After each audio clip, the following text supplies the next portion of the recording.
शिवाय नमः। पंचदेव नमोस्तुते को आपण समस्त को स्वागत। आज आलोच्य प्रसंग कौन जगन्नाथंकर श्री विग्रह रे श्रीकृष्णंकर हृत्पिंड रही।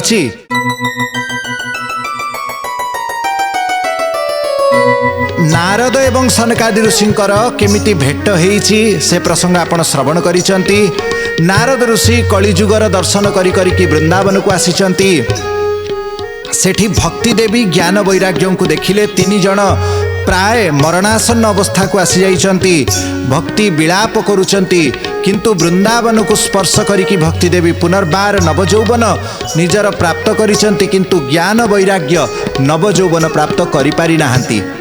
मनुष्य जीवन रे भक्ति थिलबा परे मध्य ज्ञान एवं वैराग्य जदि नाही ताहेले भक्ति केबे आनंदित हुअंती नाही, ता माने भक्ति सफल हुअंती नाही। भक्तिंकर स्वामी हेले भगवान नारायण। दुई जनकर विवाह हेले भक्ति जेतेबेले भगवान को समर्पित हो जाए, गुरु गोविंद को समर्पित हो जाए, ताहेले जीवन रे ज्ञान एवं वैराग्यर आविर्भाव होई थाए। ज्ञान वैराग्य जदि न थाए ताहेले भक्ति भी रहिबो नाही, भक्ति भी सरी जीव। भक्ति भी ए मनुष्य जीवन को त्याग करिदब। मनुष्य पुणी अभक्त हो जाए कि मनमुखी आचरण करिब, भोग विलास आड़ को जीव, सांसारिक आकर्षण ताकू टाणिब, टंका धन रत्न प्रति तार आकर्षण आसीजिव। किछि दिन भक्ति करिबा परे तापरे केवल धन संग्रह रे से निजे हजी जीव। तेणु मूल लक्ष्य ठू से दूर ही जीव। तेणु सनकादि ऋषि नारदंक सांगरे जेतेबेले भेट होइचंती, नारद निजर सबु इतिहास बतैचंती केमिति नारद कलिजुगरे विचरण करी करी कि सनकादि ऋषि को पाइले। एही समय रे भक्ति देवी नारदंक मध्य रे प्रश्नोत्तर चलीची। भक्ति देवी पचारिले जे कौन पाई परीक्षित महाराज कलिजुग को संपूर्ण रूप से नष्ट करदेले नाही। तेणु कलिजुग केमिति आविर्भाव हैला श्री नारद ऋषि भक्ति देवी को बतौचंती। सही प्रसंग अंतर्गत कलिजुग कौ दिन ठू आरंभ हैला। दर्शक बंधु आपण जानी थांतु चारि जुग चारिटा निर्दिष्ट दिन रे ही आरंभ हुअंती। जथा सत्य जुग आरंभ होता है कार्तिक शुक्ल नवमी दिन, ता माने अला नवमी दिन, से दिन सत्य जुग आरंभ हुए। तापरे त्रेता जुग आरंभ होता है अक्षय तृतीया दिन। द्वापर जुग आरंभ होता है माघ पूर्णिमा दिन। एवं कलिजुग विषय रे विशेष करिकी शास्त्र गुड़िकरे कहा जाइछि भाद्रव शुक्ल त्रयोदशी दिन ही भगवान श्रीकृष्ण चंद्र निजर इहलीला संवरण करिथिले एवं सेई दिन ही कलिजुग प्रगट होइथिला। से दिन बड़ विचित्र घटना। विशेष करिकी जदि आपण जीवे भालका नामक तीर्थ, भालका कोठी अछि? द्वारिका जो दर्शन करने को जाउचंती चारिधाम भितरे द्वारिका, ताठू 2-3 किलोमीटर दूर रे भालका नामक तीर्थ अछि। भालका तीर्थ रे गोटे फलक लागिछि, मार्बल रे लेखा हिछि। सेथे लेखा है फेब्रुआरी 18 तारीख। से तांको गणना अनुसार 3102 बिफोर क्राइस्ट, माने आजी को ठीक 5126 वर्ष तले से दिन चैत्र शुक्ल प्रतिपदा तिथि थाए। से दिन भगवान लीला संवरण करथिले। किंतु शास्त्र को जदि आमे देखिबा को जिबा ताहेले सेथरे भाद्रव त्रयोदशी रो कथा वर्णित अछि। जहा हेइ थाउ टिके 2-3 मासर अंतर, किंतु श्रीमद् भागवत रे कुआ जाइछि जो मुहूर्त भगवान धराधाम त्याग करिथिले सेई मुहूर्त कलिजुग प्रवेश करिथिला। भगवान किपरि धराधाम त्याग कले प्राय आपण जानिचंती। संक्षेप रे केवल ताकू टिके चर्चा करिवा। आउ आम समस्तंक मनरे जो गोटे बड़ भ्रांति अच्छी, श्रीकृष्णंकर हृत्पिंड अर्धदग्ध शरीर हृत्पिंड अर्जुन काढ़ी आनी थिले, समुद्र रे भसई देइथिले, ताकू नै कि शबर रखिथिले विश्वावसु एवं ताकू ही पुणी जगन्नाथंकर देह भितरे अद्यावधि सुरक्षित रखा जाइछि, जहाकू ब्रह्म पदार्थ बोला जाए। एटा गोटे भ्रांति। कारण सत्य कौन आमे शास्त्र को ही आधार करिकी जानिबा। विशेष कथा कौन जे आमे 5000 वर्ष तले आमे केही नथिलु। से समय रे दिव्य द्रष्टा ऋषि मुनि माने जहा दर्शन करिथिले वेदव्यास जे तत्कालीन उपस्थित थिले वेद व्यास जी महाराज द्वारा कौन वर्णन हेछि आपण सुनंतु। वेद व्यास जी महाराज केमिति श्रीकृष्णकर जो इहलीला संवरण विषय रे कौन कहउचंती। दुर्वासा ऋषिंकर श्रापरे जदुकुल संहार हब द्वारिका नगरी जहाकु स्वयं विश्वकर्मा स्थापन करिथिले सेई नगरी रे एबे सबु कुलक्षण देखागला। सियाल सबु बोगौचंती, कुकुर माने चंद्र को सूर्य को अनेकी मुह टेकिकी कांदुचंती, बिलेई कांदुचंती, घरे घरे पेचा सागुणा आसिकी बसुचंती, गोमातांकर आखिरु लुह गडुची, सबु देवादेवी मानकर आखिरु लुह गडुची, तांको देहरे झाळ बहुची। ये सबु भविष्य पुराण एवं अनेक ग्रंथरे वर्णना करा जाइछि कौन अघटन घटिले ये सबु दृश्य देखा जाए। ये कौ समय कथा द्वापर जुगरे आपण कहिबे कली जुगरे तो प्राय सबुदिन एमिति होउछि। कली जुगर लक्षण ही ताहा जेतेबेले कली जुग आविर्भाव हबो माछी मशा नथिले युधिष्ठिर जेतेबेले माछी मशा को देखिले जानि पाले कली जुग आरंभ हेलानी।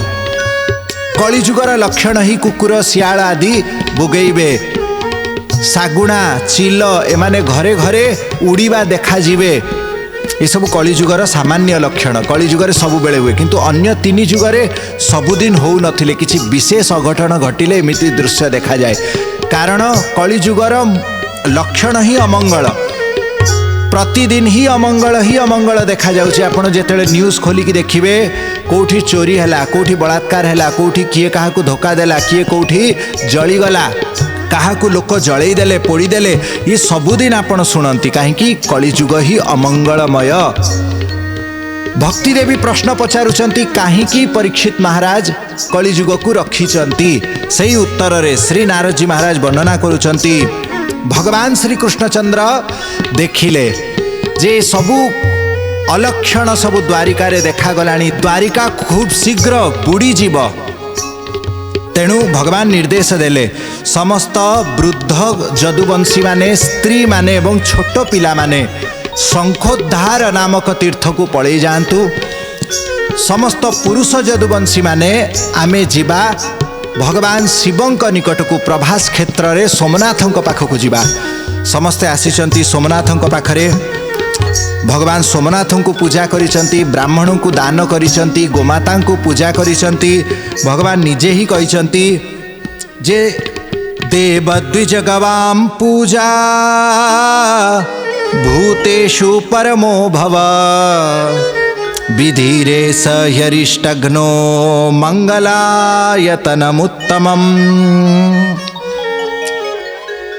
भगवान कहिले समस्त गृहस्थ मानक पाई तीन जन हेले इष्ट देव। ये तीन जन इष्ट देव किए? गाई, देवता एवं ब्राह्मण। ब्राह्मणर अर्थ एठी संथ भी, संथ ब्राह्मण। केवल जातिगत ब्राह्मण कथा भगवान कहूनाहांती। ब्रह्म जानाति इति ब्राह्मण, जे ब्रह्म को जानिचंती, ब्रह्मवित् जे तांको ब्राह्मण बोला जाइछि। तेणु संथ, विप्र, गोमाता एवं देवता ये तीन जनकर पूजा कले गृहस्थर अमंगल सबु दूर हेई थाए। एमिति समस्ते विचार करिकी नौकारे समुद्र पार हेइकी आसीचंती। प्रभास क्षेत्र रे पहुँचीबा परे समस्ते पूजा दान आदि करिचंती। किंतु ता परे ही कौन करिचंती, जेतेबेले मन को आसीगला जे बे आमर सबु अमंगल पळेई गला, आउ चिंता कौन। मनीष उपरे जेतेबेले गोटे खुशी थाए, मनीष मथारे जेमती बापा बसी थांती, गुरु बसी थांती, से केबे जागृत हेई पारे नाही। सहजरे ता मनरे गोटे गर्व, गोटे प्रसन्नता आसी जाए। भगवान श्री कृष्ण बढ़िया सुंदर मार्ग बतई देइचंती जे देवतांकर पूजा कर, तुमे ब्राह्मण को पूजा कर, तुमर सबु अमंगल दूर हेई जीव। तेणु जदुवंशी माने एबे खुशी हेई गले। कौन कले? मयेरक नामक गोटे मद जोटा फल रसरे ही तैयारी होता है, किसी सेमती त्याज्य वस्तु नुहे, तथापि निशा फल रे तैयारी होइथिबा मयेरक नामक मद ताकू से समस्ते पान करिसंती। पान करिबा परे उच्छृंखल हेले, नाचिले, कुदिले, जेमिति लोक माने पिकनिक जाउछंती। तीर्थ को पिकनिक जाउचंती सेठी मद्यपान करिकी नाचुचंती महापाप एटा विनाश। विशेष करके शीत दिन रे आपण देखिबे केते आडू लक्ष लक्ष लोक जाउचंती किंतु जोठी जिबे मांस भोजी हब मद पीबे गीत बजेबे नाचिबे ये कौन असुर संस्कृति कहउचंती एटा आनंद नुहे एटा नर्क एटा नर्क। एई नर्क को भोग करिले जदुवंशी माने भी ताहा ही करिसंती मद्यपान करिकी उच्छृंखल हो गले परस्पर झगड़ा लागिले तांका हाथ रे जो अस्त्र शस्त्र थिला खूब शीघ्र ताहा भांगी गला काहींकि एमाने बहुत वीर साधारण अस्त्र शस्त्र तांका देह को क्षति करि पारे नाही खंड विखंडित हो गला। बलराम मनरे क्रोध आसीची बलराम तांको बुझेइबा को आसिले किंतु जदुवंशी माने कृष्ण बलराम को निजर शत्रु विचार करिकी तांको मध्य मारिबा पई गुडेइचंती।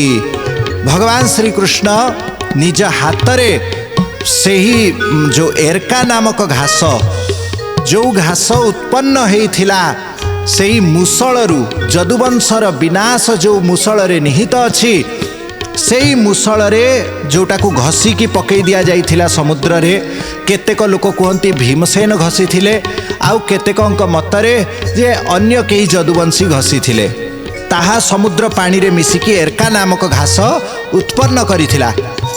ये घास बाउंस परी याकू उपाड़ीचंती एवं श्रीकृष्ण बलराम मध्य निज हाथ रे केते जदुवंशी मानकू उद्धार करिदेले। एहा परे बलराम शांत चित्त है कि गोटे गुंफा अच्छी एबे भी नाग गुंफा रही सही भालका तीर्थ रे सही गुंफा पाखरे आसीचंती समुद्र रे स्नान करिचंती गोमती नदी रे स्नान करिचंती स्नान करिवा परे बलराम आसिकी ध्यानस्थ हो गले एवं राम समुद्र बेलायां योगमास्थाय पौरुषम तत्याज लोकम मानुष्यम संयोजात्मानमात्मनि। बलदेव निजर मानुष शरीर को त्याग करिदेले। दर्शक बंधु बड़ गुरुत्वपूर्ण कथा श्रीमद् भागवतम प्रमाणम अमलम श्रीमद् भागवत अमल प्रमाण। एही श्रीमद् भागवतर प्रमाण अनुसारे भगवान बलराम निजर शरीर को त्याग करिचंती किंतु भगवान श्रीकृष्ण कौन निज शरीर को त्याग करिचंती एक कथा सेही भागवतर प्रमाण रु आमे खोजिबा। श्रीमद् भागवत एकादश स्कंदर 30तम अध्याय रे भगवान वेदव्यास वर्णना करुचंती रामम समुद्र बेलायाम योगमास्थाय पौरुषम। भगवान बलराम जोगरे निजर आत्मा को स्थित करिदेले तत्याज लोकं मानुष्यम। एही लोक को भगवान त्याग करिदेले मानुष्य शरीर को निजर मनीष शरीर को भगवान बलराम त्याग करिदेले। संयोजातात्मात्मनि निजर आत्मा को निजर नित्य स्वरूप रे मिसई देले। भगवान बलराम निजर इह लीला को संवरण करिसंती समुद्र बेलाभूमि रे किंतु भगवान श्रीकृष्ण चंद्रंक विषय रे श्रीमद् भागवत कौन कहउचंती यहाँ परे कौन घटना हैला जेतेबेले गुंफा रे प्रवेश करिकी ध्यानस्थ होइकी बलदेव निजर लीला को संवरण करिदेले समुद्र सेही बलदेवंकर श्री अंग को बुड़ेई देला। एटा भी हेई पारे अथवा बलदेव सेठी ही पंचभूत रे निज शरीर को मिसई देले ताहा भी संभव। कौनसी जगार तांकर अग्नि संस्कार एवं अधा शरीर पिंड रहिला अधा जलीगला ये कथा बलदेवंक विषय रे मध्य वर्णित नाही। पंचभूत रे तांका शरीर रहीगला। यहाँ परे श्री कृष्णचंद्र आसीचंती गोटे ओस्त गछ मूल रे बसीचंती कौन करिचंती दाहाण पाद उपरे बाम पाद रखिचंती दाहाण जंघ उपरे निजर बाम पाद रखिचंती। देखंतु घरे जदि बसीथिबा श्रीकृष्णंकर छवि रखिबे सबुबेले रखिबे बाम पाद उपरे दाहाण पाद रहिथिबा छवि।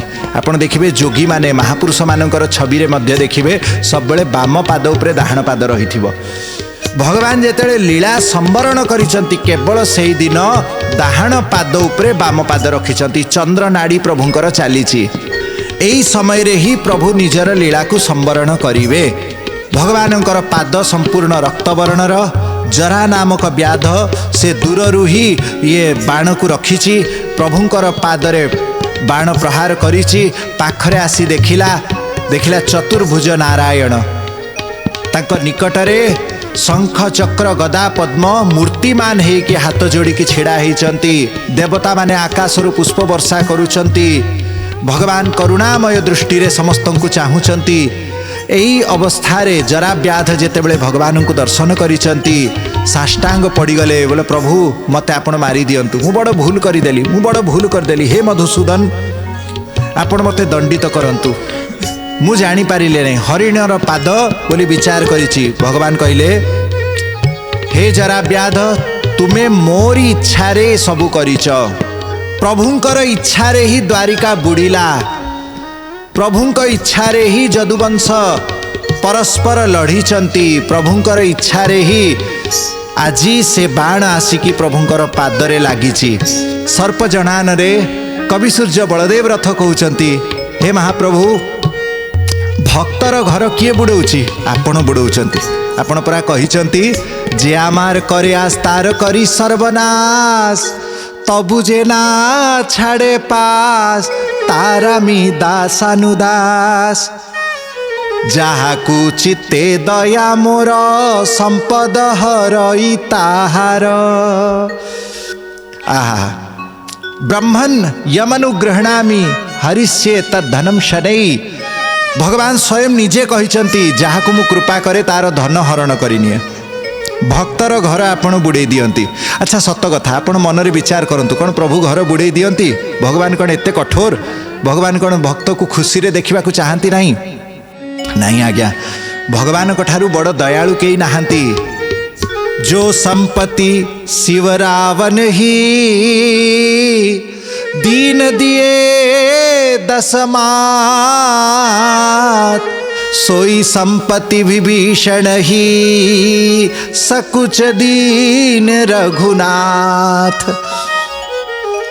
रावण 10 थरे निजर मुंड काटिकी अर्पण करिथिला, तापरे लंकार अखंड साम्राज्य एवं वैभव शक्ति सामर्थ्य पाइथिला। विभीषण गोटे तुलसी पत्र भी देई नथिले, किंतु भगवान से लंका उपरे राज्याभिषेक करदेले। प्रभु परम दयालु, समस्त देवादेवी ठारू भगवान दयामय, किंतु निजर भक्त को परमानंद प्रदान करने को प्रभुंकर इच्छा थाए। देवता मानक आपण जहाँ आराधना करिवे, जहाँ पूजा करिवे, देवता तदनुसार फल देदेवे, किंतु भगवान आपण को शेष को मुक्ति पाई प्रस्तुत करिवे। जेमिति पिला कांदु थाए, माँ ताकू खेलना दे दिए, एपटे रोसई प्रस्तुत करी दिए, तापरे पिला को डाके, पिला न आसिले बारंबार डाके, तथापि न आसिले कौन करिवो? ता हाथरू खेलना नहीं खोपाड़ी दब। पिला जोर कांदिबो, ताकू नहीं भोजन दब। अच्छा, भोजनटा तार वास्तव लक्ष्य, खेलनाटा लक्ष्य नथिला, किंतु पिला जेतेबेले भोजन पाई कांदुची, भोकरे कांदुची, किंतु खेलना देखिकी मन बहलई नउची। आम हृदय रे जो वास्तव शोष रही से मुक्तिर शोष, भगवत प्राप्तिर शोष, किंतु आमे सांसारिक सुख रे माती जाई कि निजर मुख्य लक्ष्य को भूली जाई, एठी घर करिबा, एठी जागा करिबा, एठी स्त्री छुआ पिला करिबा, एतिकी रे माती जाऊ। भगवान जेतेले देखंती कि मुक्ति को भूली गलानी, मते भूली गलानी, से समय रे तार सांसारिक जो आकर्षण ताकू महाप्रभु धीरे धीरे हटई दियंती। एइटा ही प्रभुंकर वास्तव कृति। किंतु सर्प जनान रे कवि सूर्य बलदेव रथ बड़ सुंदर भाव में कहउचंती, प्रभु आपण निज घर भी बुड़े देइचंती। द्वारिका को किए बुड़ेले? प्रभु आपण निजे। द्वारिकावासी जदुवंशी मानकर संहार किए कले? प्रभु आपण निजे। तेणु से भाव में जरा व्याध को प्रभु ताहा सत्य स्वीकार करिसंती। कहले मो इच्छा रे सबु हेछि, एबे तुमे सदेह स्वर्गलोक को जाओ। दर्शक बंधु देखंतु, जरा व्याधर शरीर मध्य पात हैला नाही, ता शरीर मध्य से त्याग करी नाही, शरीर निज शरीर सह से स्वर्गलोक को गला। एहा परे दारुक आसीचंती, भगवान तांकु कहले जाओ जदुकूलर नारी मानंकु नेकी वज्रनाभଙ୍କ पाखरे पठेदब एपटे मो माँ मो बापा रोहिणी देवी समस्त को मो जीवार कथा कहीदब। भगवान ए समय रे केमिति निजर इहलीला संवरण करिसंती। दर्शक बंधु जेतेबेले दारुक मध्य भगवान को साष्टांग प्रणाम कले बे ब्रह्मा शिव आदि समस्त देवता माने आकाश मंडल रे प्रगट हो जाइछंती। वाद्य बाजिबाकू लागिला पुष्प वर्षा हेबाकू लागिला समस्त देवता माने प्रभु को स्तुति करूचंती। निजर परम मंगलमय जोगी मानंकर ध्यान धारणार आधार समस्त भक्त मानंकर जीवन प्राण समान निजर सही लोकाभिराम शरीर को निजर दिव्य कलेबर को भगवान सांगरे नहीं कि निज धाम रे प्रवेश करिले। आपण देखंतु बलदेवंकर एवं श्रीकृष्णंकर लीला संवरण रे कौन अंतर। बलदेव जोगाग्नि रे निज शरीर को त्याग करिले, शरीर को त्याग करिसंती बलदेव, किंतु श्रीकृष्ण निज शरीर को त्याग करी नाहंती। योग धारणया अग्नेया दग्ध्वा धामा विशत स्वकम निज शरीर रे ही सशरीर भगवान जाइचंती निज धाम रे। जेतेबेले गले प्रभु को दर्शन करुचंती ब्रह्मा शिव इंद्र वरुण चंद्र सूर्य आदि समस्त देवता माने भगवान को पुष्पांजलि करुचंती। प्रभु समस्तंक देखिबा भितरे ही निजर दिव्य वैकुंठ धाम रे प्रवेश करिले। तेणु जेहेतु श्रीकृष्णंकर शरीर त्याग हेई नथिला, शरीरर अग्नि संस्कार केमिति करिवे, पुणी अग्नि संस्कार करिबा परे तार हृत्पिंड केमिति जगन्नाथंक भितरे आसीबो। तेणु दर्शक बंधु एक कथा विषय संपूर्ण निजर मन को परिष्कार करिनियंतु जे भगवानंकर अर्धदग्ध पिंड श्री जगन्नाथंक भितरे नाही अथवा अन्य कौनसी ठारे मध्य नाही। भगवान निज सशरीर निज धाम को जाइथिले। एपटे जगन्नाथंकर श्री विग्रह भितरे कौन अछंती, ब्रह्म पदार्थ अनिर्वचनीय, ताकू प्रकाश करा जाए नहीं।